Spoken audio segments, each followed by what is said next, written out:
आदरणीय साहेब आपल्याला सगळ्यांना संबोधित करतील।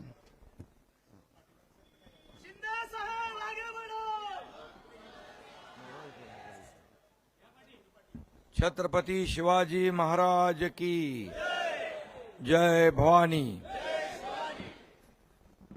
खरं म्हणजे आज शिवसेनेसाठी आणि बाळासाहेबांच्या विचारांच्या शिवसेनेसाठी, धनुष्यबाणासाठी आणि खऱ्या शिवसेनेसाठी आजचा दिवस आनंदाचा आहे। कारण दगडूदादा म्हणजे बाळासाहेबांचे कट्टर निष्ठावंत शिवसैनिक आणि बाळासाहेबांचा कट्टर मावळा म्हणून दगडूदादांचं नाव संपूर्ण मुंबई आणि महाराष्ट्रामध्ये आपण घेतो। दगडूदादांसारखे असंख्य कार्यकर्ते शिवसैनिक रक्ताचं पाणी करून घरादारावर तुळशीपत्र ठेवून शिवसेना वाढवण्याचं काम दगडूदादांनी केलं। स्वतःच्या जीवाची पर्वा त्यांनी कधी केली नाही, पण शिवसेनेसाठी त्यांनी अंगावर छातीवर वार घेतले, वार झेलले आणि आजही त्यांच्या अंगावर असंख्य वार आपल्याला पाहायला मिळतील। असा शिवसैनिक कुठे भेटणार? आणि म्हणून मी मगाशी म्हणालो की आजचा दिवस, कारण दगडूदादा एक ज्येष्ठ शिवसैनिक आहेत। माजी आमदार म्हणून त्यांनी काम केलंय, आमदार म्हणून काम केलंय आणि खऱ्या अर्थाने त्यांनी शिवसेना वाढवण्यासाठी लालबाग परळ भागामध्ये अपार कष्ट घेतले आणि आज दगडूदादांच्या प्रवेशामुळे खऱ्या अर्थाने आपला लालबागचा राजाचा आशीर्वाद शिवसेनेला मिळाला आहे। आणि आपलं गणेश गल्ली नाही का, मुंबईचा राजाचा आशीर्वाद देखील शिवसेनेला मिळाला आहे दगडूदादांच्या इकडे येण्यामुळे। त्याचा मला अभिमान आहे, आनंद आहे, समाधान आहे। दगडूदादांचं नेतृत्व बघितलं तर दगडासारखं कणखर आणि मजबूत आहे ना, मजबूत नावाप्रमाणे। आणि दगडूदादा हे शिवसेनेच्या खरं म्हणजे मुंबईतल्या शिवसेनेच्या पायाचे दगड आहेत, पायाचा दगड आहे। पाया मजबूत असेल तर इमारत मजबूत होते आणि असे पायाचे दगड शिवसेनेला मजबूत करत होते। बाळासाहेबांनी हेरलेली माणसं शिवसेना पुढे घेऊन जात होते, परंतु त्याचं मोल आताचे उभाटा जाणत नाही।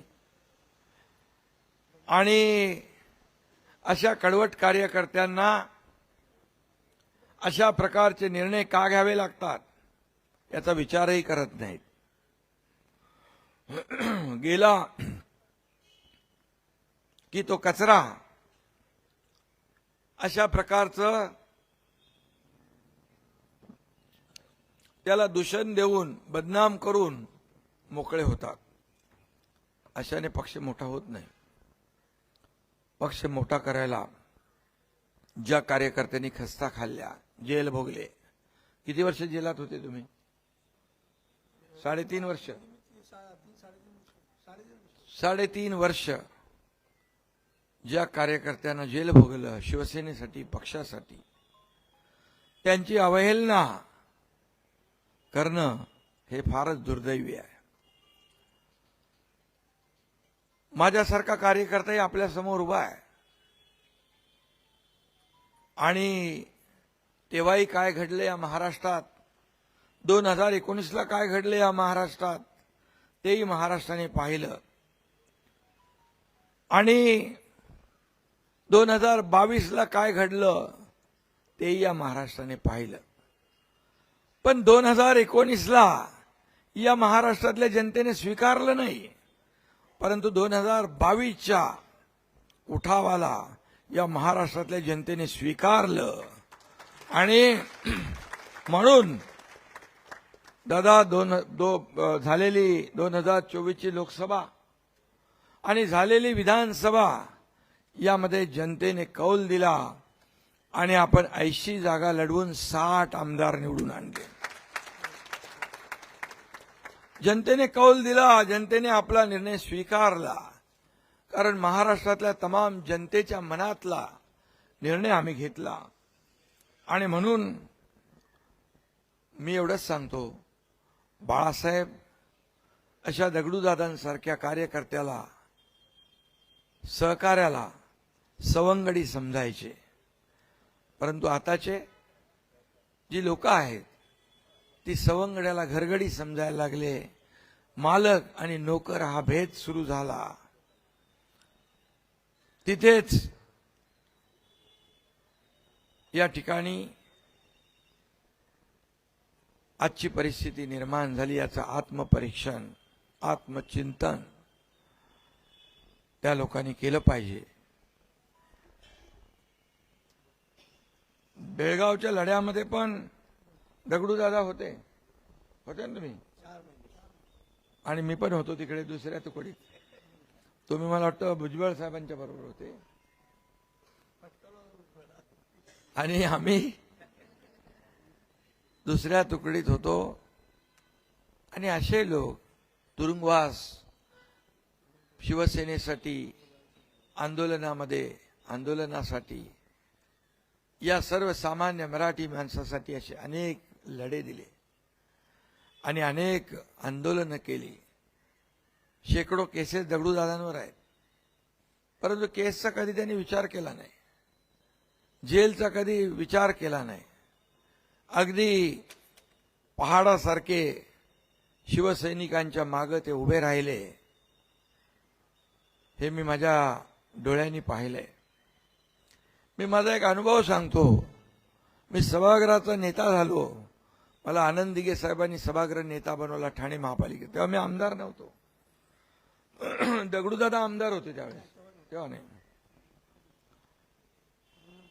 भाषणामध्ये त्यांनी सांगितलं, हा एकनाथ एक दिवस मोठा होईल, घाटकोपरला. मला त्यांचे शब्द आजही आठवतात. आणि मी आपल्या सगळ्यांच्या आशीर्वादाने एक शाखा प्रमुख ते या राज्याचा मुख्यमंत्री झालो.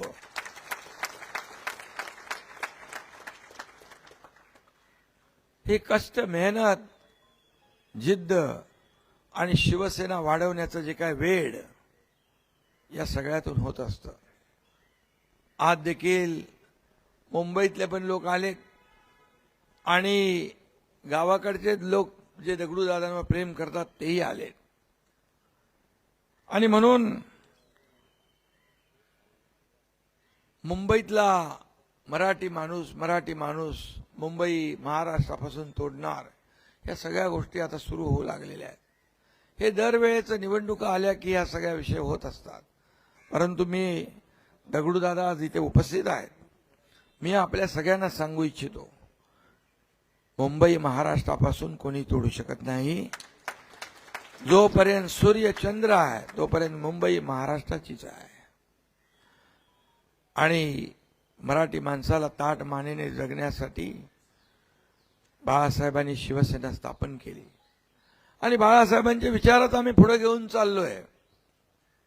वारसा सांगणारे लोक मराठी माणसासाठी काय केलं त्यांनी त्याचं आत्मपरीक्षण करावं. मी काही आज जास्त बोलत नाही. परंतु हा मुंबईतला मराठी माणूस हा शिवसेनेसोबत आहे, खऱ्या शिवसेनेसोबत आहे. हे मागच्या निवडणुकांमध्ये दाखवून दिलेलं आहे. दगडूदादा, काही लोक म्हणायचे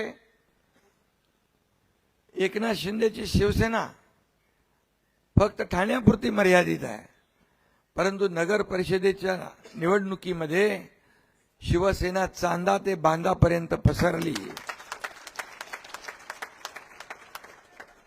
आणि आपले 70 नगराध्यक्ष निवडून आले, 1400 नगरसेवक निवडून आले. आणि म्हणून आज तुम्ही या ठिकाणी आलेला आहात. खऱ्या अर्थाने तुम्ही काय मागितलं? काहीच मागितलं नाही. स्वतः तुम्ही आमदारकी, दोनदा तुम्ही आमदार राहिले आणि नंतर सांगितलं आता तुम्ही कुणालाही तिकीट द्या. असा माणूस कुठे भेटेल? अरे ग्रामपंचायतचं सरपंच पद पण, सदस्य पद पण, नगरसेवक पद पण कोण सोडत नाही. तुम्ही आमदारकी सोडून दिली आणि त्याला निवडून पण आणलं. आणि अशा माणसाची अवहेलना करणं फार, आणि म्हणून दगडूदादांनी ठरवलं की मी कधीही त्यांना फोन केला नाही, कधीही मी त्यांना बोललो नाही. दगडू काय आम्ही एकाच भागातले आहोत, गावचे आहोत, एकाच जन्मभूमीतले आहोत. छत्रपती शिवप्रभूंच्या पदस्पर्शाने पावन झालेल्या भूमीमध्ये आम्ही जन्म घेतलेला आहे. पण मी कधीही त्यांना म्हणालो नाही दगडूदादांना की तुम्ही माझ्यासोबत या. परंतु दगडूदादांनी स्वतः या ठिकाणी हा निर्णय घेतला आहे. त्यांच्यावर कोणी हा निर्णय लादला नाही आणि काही निर्णय कोणाचा लादून घेत नाहीत. स्वतःच्या मर्जीने ते वागतात आणि शिवसेना मोठी करतात. आणि म्हणून मी आपल्याला सांगतो, आपल्या निष्ठेचा या शिवसेनेमध्ये सन्मान होईल. आपलं पूर्ण कुटुंब आज या ठिकाणी आलेलं आहे. कुटुंब आपल्या सोबत आलेलं आहे. आपल्या संपूर्ण परिवाराने आज शिवसेनेमध्ये येण्याचा निर्णय घेतलाय. आपले दुसरे संतोष नलावडे त्यांनी देखील शिवसेनेमध्ये प्रवेश घेतलाय. आता हे सगळे कार्यकर्ते त्या भागातले एकत्र येऊन शिवसेना दगडूदादांच्या नेतृत्वाखाली तिकडे मोठी करतील असा विश्वास मला आहे. आणि मी आपल्याला एवढंच सांगतो, आणि दगडूदादा एक सच्चा कट्टर अगदी धडाडीचा व्यक्तिमत्व म्हणून आज खरं म्हणजे आज त्यांचं वय झालं असलं तरी सुद्धा आजही ते तरुणाला लाजवतील एवढं काम करतात. आणि अशा लोकांचा जो प्रदीर्घ अनुभव आहे, हा अनुभव शिवसेना मोठी करण्यासाठी नक्की होईल आणि मी तो नक्की करून घेईन. कारण आपला पक्ष हा मालक आणि नोकराचा नाही. ही शिवसेना कार्यकर्त्यांची शिवसेना आहे, कार्यकर्त्यांचा पक्ष आहे. मी मुख्यमंत्री होतो तेव्हाही कार्यकर्ता म्हणून काम केलं, आजही कार्यकर्ता म्हणून काम करतोय, उद्याही कार्यकर्ता म्हणूनच काम करणार. आणि म्हणून या कार्यकर्त्यांचा सन्मान वाढवणारा आपला पक्ष आहे.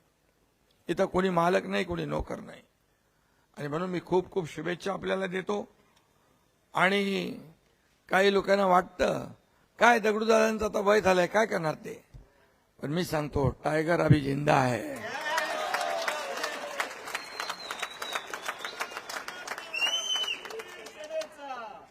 और